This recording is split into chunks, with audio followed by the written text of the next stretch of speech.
Many moons ago, prehistoric society discovered something that would shift the world's very foundation. This was the primitive age of 1994. The year we got 3 ninjas kicked back.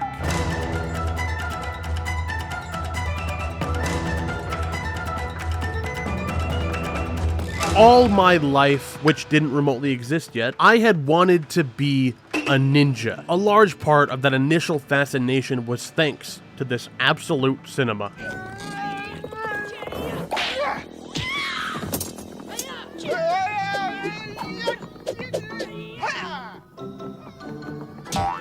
What stuck with my undeveloped brain was these boys weren't expertly trained assassins, they hadn't been gifted with some mystical ability, they were just like me. American. My grand ninja quest would begin with me signing up for karate classes and conclude with me achieving my white belt, because I had more fun watching Pokemon movies in the game room. However, there was in fact another way I could achieve my ninja dreams. As we advance forward to the primordial age of 2008, the answer would reveal itself inside the digital realm. Not quite what I had in mind. Club Penguin, for a long time, had almost entirely nothing to do with ninjas. There was a dojo that secretly existed buried in the mountains, but aside from the times it was decorated with octopus or pumpkin, its only purpose was to be another room to give strangers your private information. And the original website had this Easter egg where if you click the N, boom, ninja. A couple years later though, you couldn't click the N anymore. But you could click this one, boom, ninja! You want to know the name for my original Club Penguin username? It was 0002 Ninja. I am dead ass serious. There was also the hidden ninja you can find in what was essentially Club Penguin's beta, Penguin Chat 3. But that was the extent of the ninja lore, and still, it was all they needed. But kids, regardless, kept coming up with ideas and stories around, every time we'd have like a bug in the world or there'd be a little glitch, I bet it was the ninjas. Sometimes they would find a little corner of the artwork where there was like a shadow, and it'd be like, oh, that's where the ninjas are hiding. And ultimately, this lore grew and grew, and we knew that if we were ever actually going to put ninjas in the world, it had to be epic. Eventually, it culminated in the dojo getting completely buried under an avalanche of snow. Newspaper pages were filled with requests for help from all across the island. But this wasn't just the call for community assistance that it seemed to be. It was also a secret code for something big. Ninjas.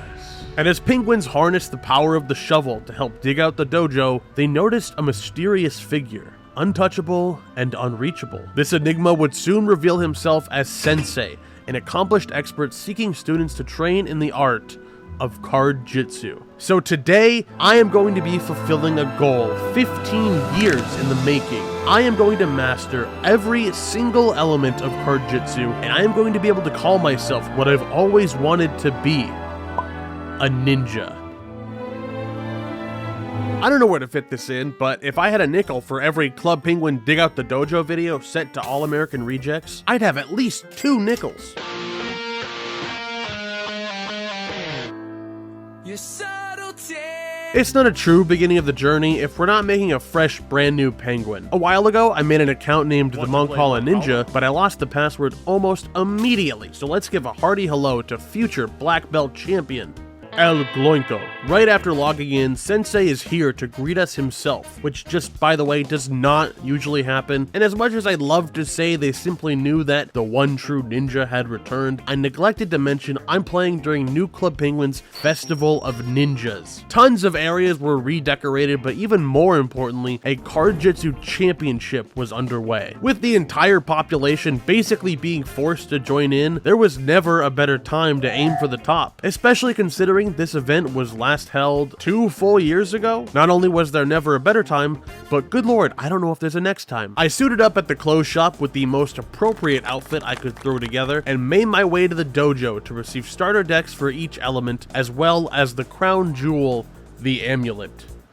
Card Jitsu features 4 variations that were originally released over the course of a few years, with each one being an entirely different game, bringing new items to collect and a new power to master. With these at our disposal, we had the makings to challenge them in any order, but it only felt right to begin where it all started. I finally felt prepared enough, so I went deep into the heart of the bamboo forest and I stepped up to the mat. awaiting my first opponent. In the midst of searching for a player to match my skill level, only one question came to mind. How do Card Jitsu? The rules of the game are very simple. Each card utilizes one of three elements: fire, which beats snow, snow, which beats water, and water, which beats fire. If you and your opponent play the same element, the higher number wins. Most of the time. There's a few gimmicks we'll get to later. Try to score with one card of each element or three cards of the same element. As long as each card is a different color, victory is yours. It's like rock, paper, scissors, just this time the loser might have to jump into an active volcano. My very first match was against a purple belt, and if it wasn't obvious, that is a lot higher than the naked waist I'm rocking. We hurled element after element back and forth at each other until the end, when somehow I had actually managed to win my first game, and I could only hope that this will lay the foundation for what was to come.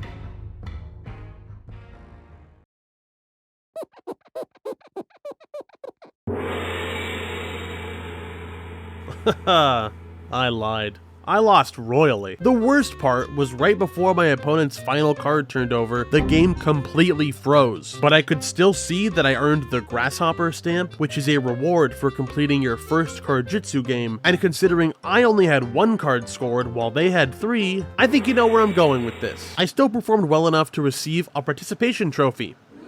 My white belt. I realized it was a free-for-all out here, with the 1% being placed into the same tournament bracket to tussle with us poverty penguins. And yet, on the battlefield, we were all seen as equals. On these mats, David could bring down Goliath.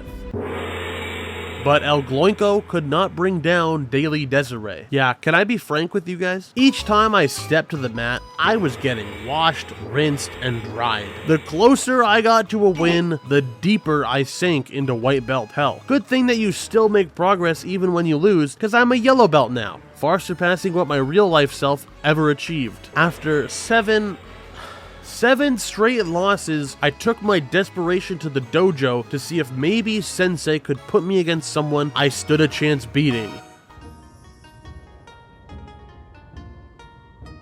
Okay. Oh, okay.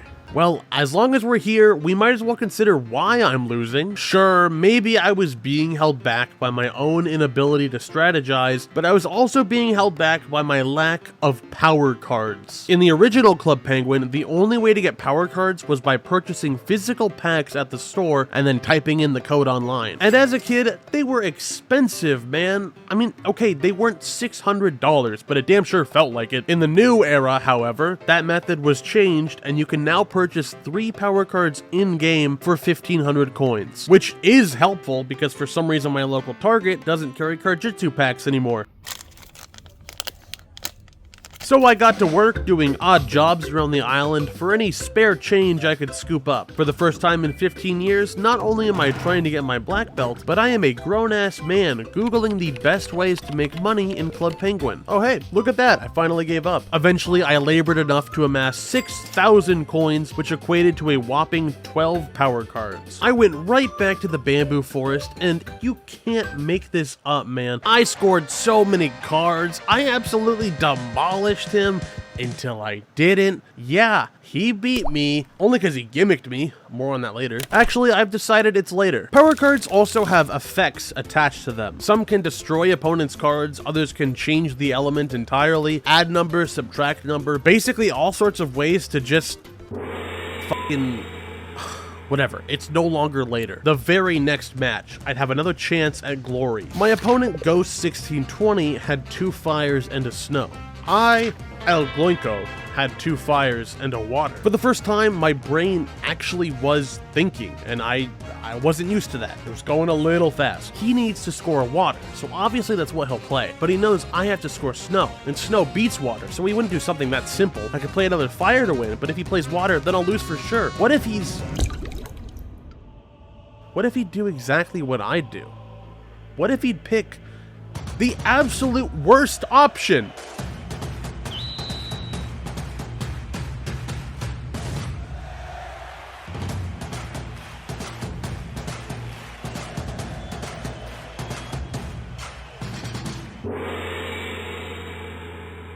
It may have taken 8 horrific, terrible, disgusting losses, but I finally grabbed my first win. I celebrated with a cozy rest by the fire, and turning the game off. I was tapped, man. I mean, I was exhausted. The next day, I returned, and something must have finally clicked inside me because I won the next 5 games straight, even snagging my orange belt along the way, which doesn't sound nearly as impressive after I just said how many I lost in a row, but both can be true. What surprised me the most has been the time it takes to go from belt to belt, especially because when it comes to childhood memories, my perception of time is completely shot. Did I actually spend what I was pretty sure was a couple hundred hours playing Super Mario RPG? Probably not. So when I thought back to what felt like genuine months, if not a full year before I even became a black belt, I was sure that had to be a warped perspective. And yet with each step up the ladder, the slower and slower that progress bar moved, and the longer these games would drag on. Oh hey, my green belt. Funnily enough, the most interesting match I had with this thing was the last time I would ever wear it. Happy Feet 343 took the first shot by scoring a snow card and chipping off my body, but on the next turn, I had just the right card to retaliate, barely overtaking their fire with my own, and thanks to the power of gimmicks, destroying their only point. They played another snow card, but I countered right back with another fire. While I internally debated my third attack, planning to use any other element because of how obvious it was, Happy Feet chose their card instantly. This might sound like utter bullshit, but I swear to God, every fiber of my being screamed that by picking an option so quickly, they were thinking surely there was no way I would just play a third fire. So of course I played a third fire. Once again, the outcome was very comedically spoiled before I even knew what card they played, but a win's a win, and that got me my blue belt, officially reaching the halfway point on this journey to the top. I say halfway, but the reality was that the second half of this climb took far longer and was far more tiring than what we'd already gone through. And while there were many more battles left to fight, with plenty of humiliating losses and wins to pull out of thin air, at this point I really have shown you the entire original Card Jitsu experience. There was no reason to attempt funny ha-has anymore. It was entirely about the grind so I could get more digital colored fabric and slowly rise up the ranks. We've still got 3 other elements to tackle on this journey, so to save time, I'm gonna do everyone a favor and just cut this portion out.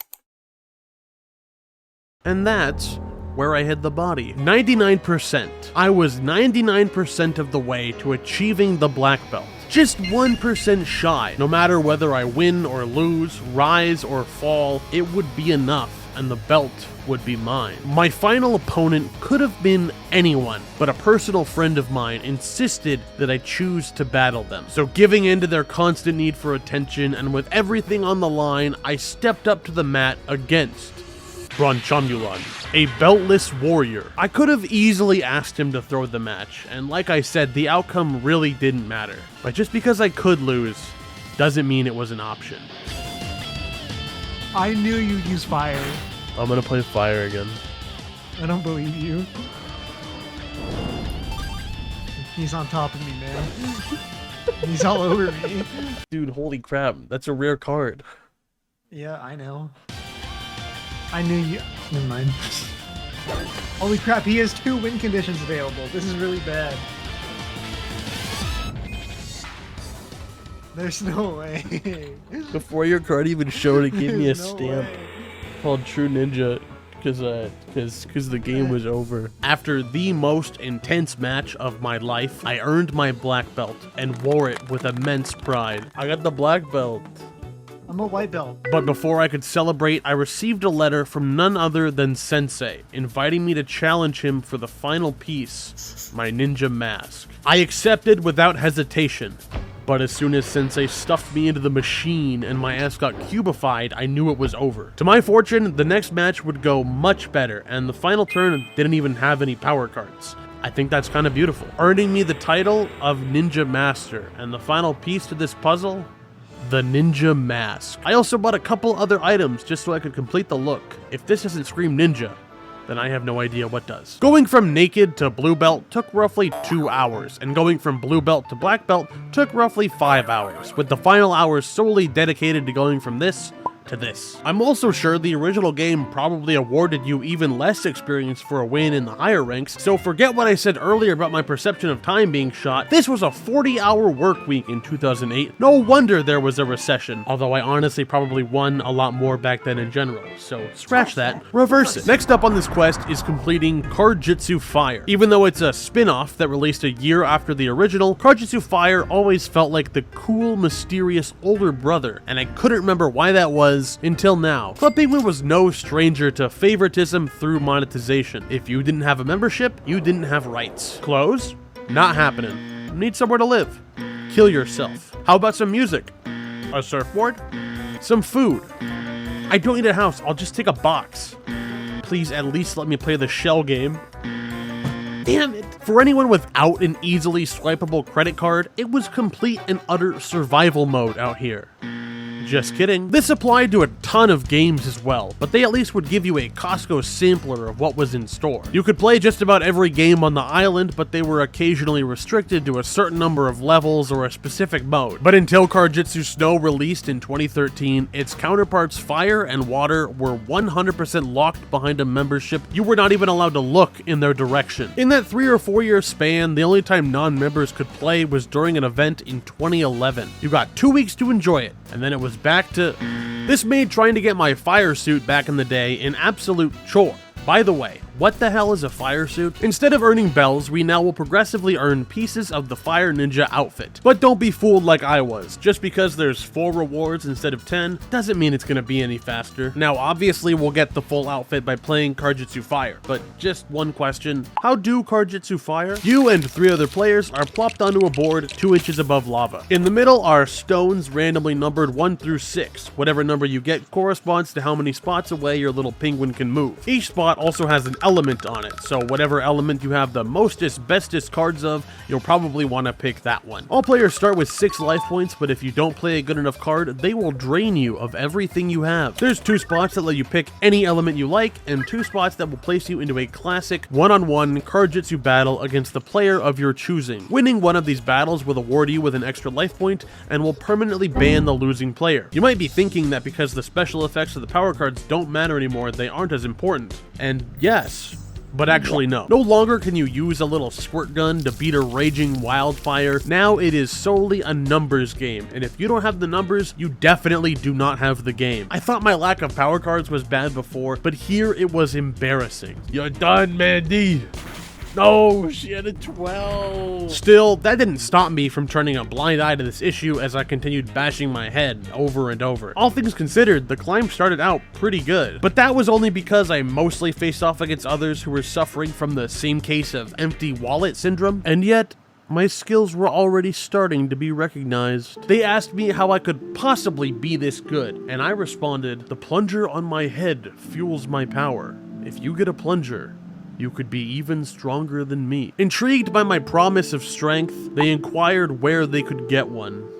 Gift shub. Oh. And then I beat that same person in a match without losing a single point. You should be in the Olympics. I went up against anyone who was willing to join me on the mats, whether it was complete and total strangers or friends who I could force and blackmail into joining my suffering. And yet my fragile masculinity was taking center stage thanks to my small, little, inferior power cards. The temporary band-aid of kart surfing could only get me so far in this matter, and I needed something stronger, something more reliable. I needed cheese curd. The best solution I could find for get-rich-quick schemes was that supposedly down in the mines was an area for, get this, mining. But that alone really wouldn't get you much. The trick was to utilize the secret power of the golden puffle that can dig up coins extraordinarily fast. I don't know if you noticed, but my golden puffle looks different from the rest. That's because, unlike Cheese Curd's heart, he isn't actually golden. The only way to obtain this mystical being is by getting any little guy of your choosing and wandering around waiting for them to dig up gold nuggets. And by waiting, I mean like a full hour of your life that you will probably never get back. Easy enough though, got the golden puffle, named it Little Gloink, spent some time digging, and we've got a monumental 12,000 coins. If you're keeping track, that's a whopping 24 power cards. I know, I think I might cry too. Before I could even think about using their full potential though, I had to get desperate. See, this may shock you, but even during this event, there's only so much Card Jitsu Fire that people are trying to play in 2024. I don't get it either. And when they were trying to play, it wasn't always to play with me. Let me tell you a story. I sat down on the mat just waiting for the next game to start, and immediately got asked to leave. I tried to respond, but for some reason my chat was broken and I had to communicate through preset messages. So I shouted out, "Grub." As these four graciously attempted to kick me out, I activated the charm contest at my igloo and tried to win their respect. Pizzatron 3000. Eventually they gave up and went to separate mats to play elsewhere, so I walked away. And then I came right back. Hooray! All of them, without hesitation, left the dojo. Maybe they'll come back. So when I said I needed to force my friends to join my cause, I really, unfortunately, was not kidding. The catch was, they only had the starter deck, which was like 10 cards, so our battles were a little one-sided. Card Jitsu Fire is just bad. It's What? literally just bad. No, it's not. You just There's use no the best strategy. one. There's Yes, no there is. strategy. Yes, there There's is. higher number wins. Because there's no like, oh, I'm thinking he's going to use this one because he needs this color or this element. Like, it's based on energy. Well, but like I avoided. So I have no way of guessing. No, what no, card you're gonna no, use. no. Why aren't they having fun? For the sake of fairness or whatever, I had to level the playing field, and they sure as hell weren't gonna do it themselves. So I made the decision to get each of them their own golden puffle and a small loan of 24,000 coins. Don't let your parents lie to you. Winning is everything. Sometimes that means you don't even have to play the game at all, and other times it means spending another 50k on 100 power cards. Who's to say? I now had a fully kitted out arsenal, even if like 70% of them were snow cards, which actually kind of ended up being a detriment in a lot of situations. But I'd rather be suffering from success than not suffering at all. Socrates, probably. Not too long after earning my lava mask, if you're wondering what happened to the flame sandals and the magma coat, you clearly just weren't paying enough attention because, look, I got them. Right there. Wait! Right there! I learned something that I wish I had known from the very beginning. I've already established that by talking to Sensei, you're also given the option to search for a match that will probably never start. But if you are able to get into a match this way as opposed to just fighting on the mats, it turns out that you earn far more experience. If you don't trust me, listen to Bobby. He's confirmed it. Even if I had known this, I mean, come on. I did try, so although I still had to make it through quite a few more games, thanks to this knowledge, my progress bar filled up much faster, and before I knew it, the fiery helmet has been added to your inventory. Let's go! Let's go! I made it to the fiery helmet, and once more, challenging Sensei was the last piece to this puzzle. This was going to be the most intense match of my life. That was the easiest, like, 30 seconds of my life. As proof of becoming a fire ninja, my amulet now shimmers with the light of the fire gem. And I can harness my first elemental ability. Oh man, it was worth every second. It took upwards of like 12 hours to complete the entirety of Card Jitsu Fire, so heading into Card Jitsu Water, I was prepared to blackmail my friends and use the knowledge granted to me by Bobby as much as possible. Do you want to know how long it took to complete Card Jitsu Water? I'll give you 3 seconds. 54 minutes. 54 minutes. Less than an hour. Actually, Google would say otherwise. If you're wondering why it went by so fast, allow me to demonstrate some high-octane gameplay. Help! What am I doing?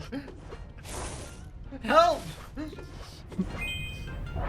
This is I've got to awful. say it. This might be the least fun I've ever had. If you're asking yourself, how do Card Jitsu Water? Or perhaps, what the hell was that? I'll take it from here. All players start on stone platforms slowly floating down towards the waterfall. Blocking your path is a random array of elements, and you've got to use the cards at the bottom of your screen to move forward. There's a pile of snow, burn it. If there's water, freeze it. If there's fire, rinse it. The higher the power card, the more powerful the result. First person to reach the gong at the end wins the game. This is the quickest and simplest iteration of the Card Jitsu formula, but the biggest challenge wasn't other players, it was how poorly the the game ran. The original developers knew about this, and that's why they added the ability to change your graphics mid-match. The game may look terrible, but winning feels pretty good. Most matches only last like 15 to 20 seconds, so somehow it took longer to start and load the game than it did to actually play the game. As stupid and silly as this was, I can't even lie to you. This made for a refreshing little drink compared to what we went up against before. Thanks to the help of my hostages, I sped through the gauntlet and managed to get my water suit in record time. These rounds flew by so fast, I forgot to even mention there was a water suit, and before I knew it, the final wall of Card Jitsu Water stood in my way. I had once again come face to face with Sensei.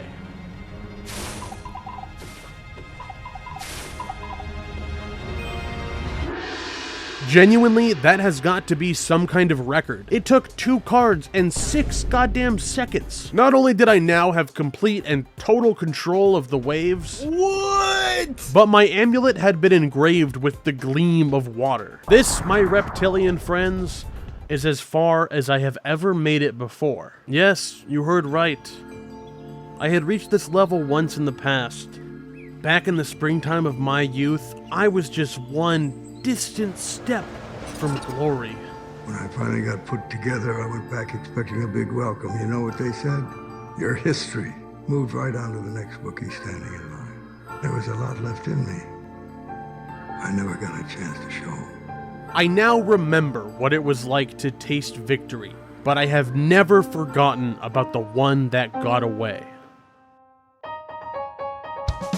Card Jitsu Snow. As previously stated, it released 3 years after its predecessor, and by the time it came out, I just did not care. I don't even really know why. It's not like I thought I was too cool for it. I was probably just too busy with whatever was going on in 2013, like Minecraft and the Harlem Shake. In sharp contrast to what we just tackled, this was by far the most extensive Card Jitsu game yet. And considering it's the last installment, that feels very fitting for the finale. So for the last time, let me answer, how do Card Jitsu Snow? The game requires 3 total players, no more, no less. You have to play with 2 others, find some friends. Each player gets to pick their own element or class to use. Water is a tank with the highest health and damage but low range. Snow is a support with low stats but the highest range and the ability to heal. And fire is the bridge between the two, being well-rounded in just about everything. Once the match begins, you'll quickly notice this is very different from anything we've seen before. Instead of battling other players, Card Jitsu Snow is a co-op mode, pitting you and your allies against a variety of snow monsters. Each turn you'll have the chance to move as far as the blue boxes allow you to, and if you're close enough, maybe even get a couple shots in. But your greatest advantage is of course going to fall to your power cards, and here they are arguably the strongest they've ever been. Using one individually works just fine, but if you combo it with another player's card, or even all 3 players' cards, you get crazy bonus damage and shields, and they're just so good. They better be good though, because any card that isn't a power card is less than worthless to you. It will not even show up in your hand. So you better get mining. Just like before, we've got to battle to earn each component of our snowsuit. On top of that, we'll occasionally be rewarded with short glimpses into the tragic story of Sensei's past, and discover who could possibly be behind the attacks of these snow minions.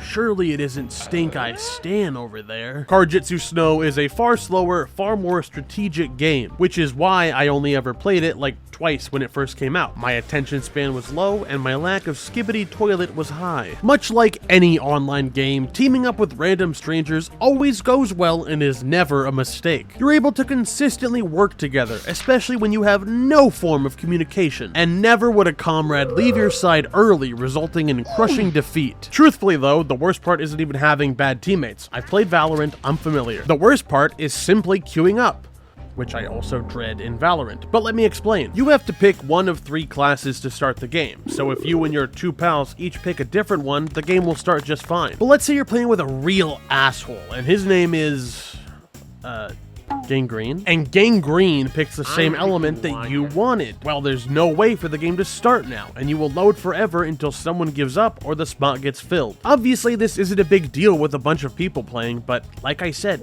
shocker, not a lot of action in Card Jitsu Snow these days. So now you're not only hoping that you'll find some company, but also that you're not all occupying the same line for water. And somehow, this wasn't even the worst case of it. But we'll get to that later. Yeah, I'm complaining about a 10-year-old minigame that technically doesn't exist anymore, but if I don't, who will? As slow as the game itself was, the XP rewards felt way more generous. That's probably because of all the lore clips we have to collect alongside the outfit items, so I'm sure it just feels like we're progressing faster, but whether it's delusional or not, I like it. The only downside is that your experience doesn't seem to carry over between rewards, but as annoying as that is, there is admittedly something extremely funny about losing because a teammate disconnected, also you could earn 3 beautiful percentage points. And speaking of lore, we haven't checked in with Sensei and Tusk in a while. What could those crazy kids be up to? Blasted backwards, Tusk smashed into the mountainside. No way they got Counter-Strike? The backstory reveals that Sensei and Tusk were so close they once considered each other brothers. But over time, Tusk became seemingly more and more jealous of the power difference between the two, until it all culminated in a sparring match gone wrong. Smashed into the mountainside. Yeah, that one. The aftermath was a massive avalanche, and when Sensei eventually came to, all he could find of Tusk was his tusk. He vowed to master the elements and teach others to respect their power. Before I knew it, I had already completed my snowsuit. Just kidding, that's not me. But I am pretty close, because after a few more matches, I was able to get the helmet and actually complete my snowsuit this time, but there was no fanfare or celebration, no invitation from Sensei like he had previously done. All I had received was yet another piece to our puzzle, and it was a big one. For years, I lived alone in the cold caves of the mountainside, constructing my lair. I devoted my focus to one goal. I would master snow. I would take revenge. I didn't think he'd sound that cool, and now I'm a little frightened. As if that cutscene wasn't enough to warn me for the coming fight, what happened next was far more surprising. I continued like usual battling through waves of snow minions until I was unexpectedly rewarded with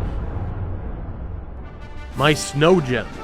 The final element my amulet needed to prove my ninja worth. The entire reason I had started this adventure in the first place. But I didn't have time to revel in it for long. As I was questioning why there was no grandiose clash with Sensei like before, he suddenly made his appearance, urgently requesting my help as he prepared to challenge Tusk. All those times I trained for that final bout against Sensei. And now here we were, gearing up to fight side by side, not as master and student, but as equals. For the first time ever, I had unlocked the full attire and could officially be deemed a snow ninja.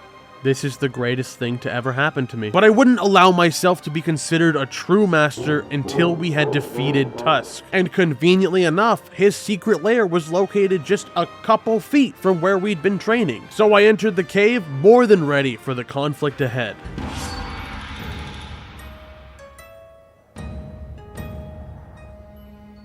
Remember when I said, and somehow this wasn't even the worst case of it, but we'll get to that later. Yeah, well, let's get to it, because once again, it's later. It was already hard enough to find players for a normal match of Card Jitsu Snow, but now I had to search in an entirely separate pool of players for others who had completed the entire questline, were available to play, were real, and hoped that I wasn't queuing up for the same element as them. Yes, I could have forced my friends to play for like 5 hours and get them their snow gems, but come on.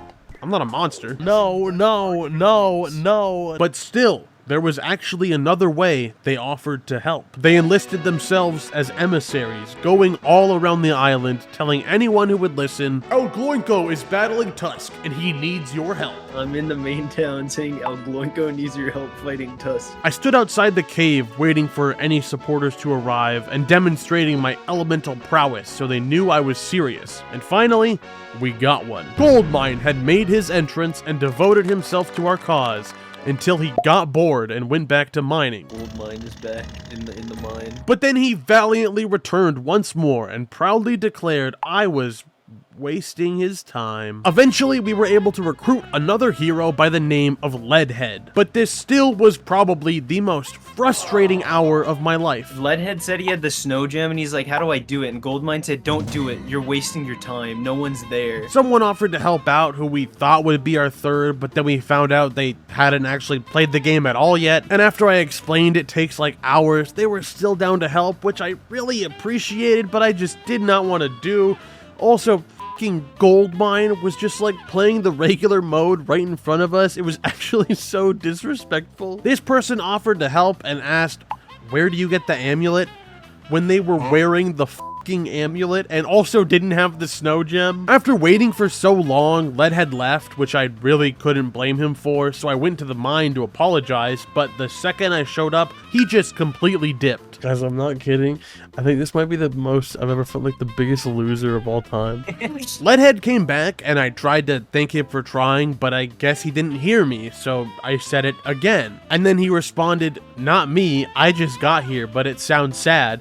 And then went to fucking play Card Jitsu Snow!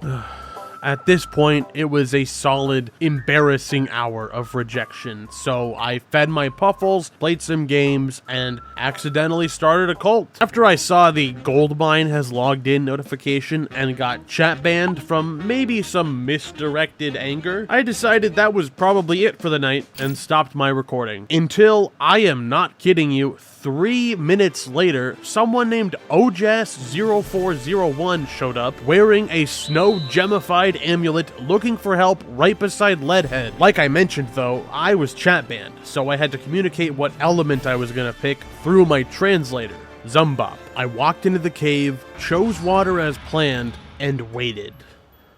And waited. And waited.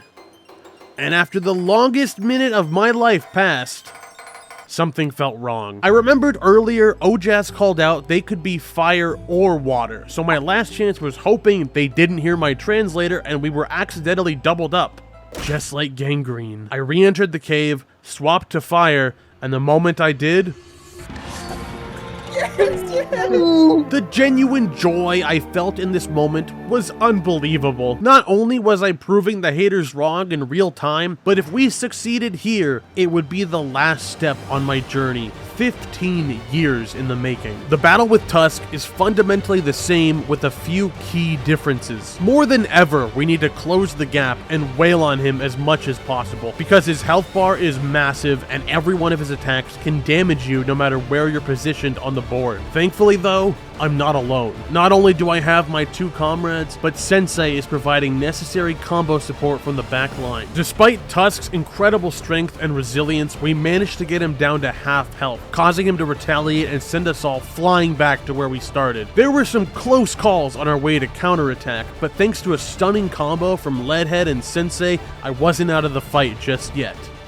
But someone else was. Our water element companion was completely frozen and had seemingly given up. Whether it was from fear or spite or his mom calling him for dinner, I didn't know, but no matter the answer, it was up to the rest of us to finish the fight.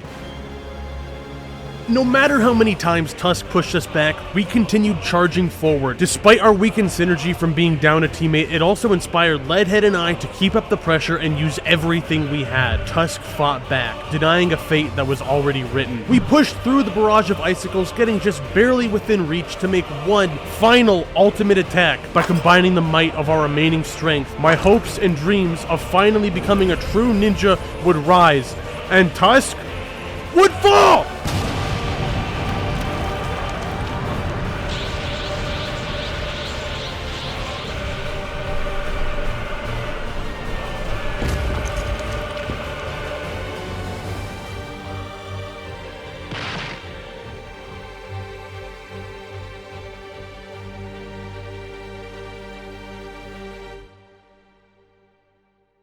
In the aftermath of Tusk's defeat, he vanished, promising to return one day even stronger. A promise that was sure to be kept. As I exited the cave, I found Leadhead outside. Unfortunately, I was still chat banned, so I thanked them as much as I could through preset messages and through my translator. I added him as a friend, and just as quickly as he came into my life, he departed. and we wished each other well on our future adventures, which I'm gonna need, because technically there's 12 more Snow Ninja items to get, but I don't want to do that right now. However, there is one important piece I want to mention.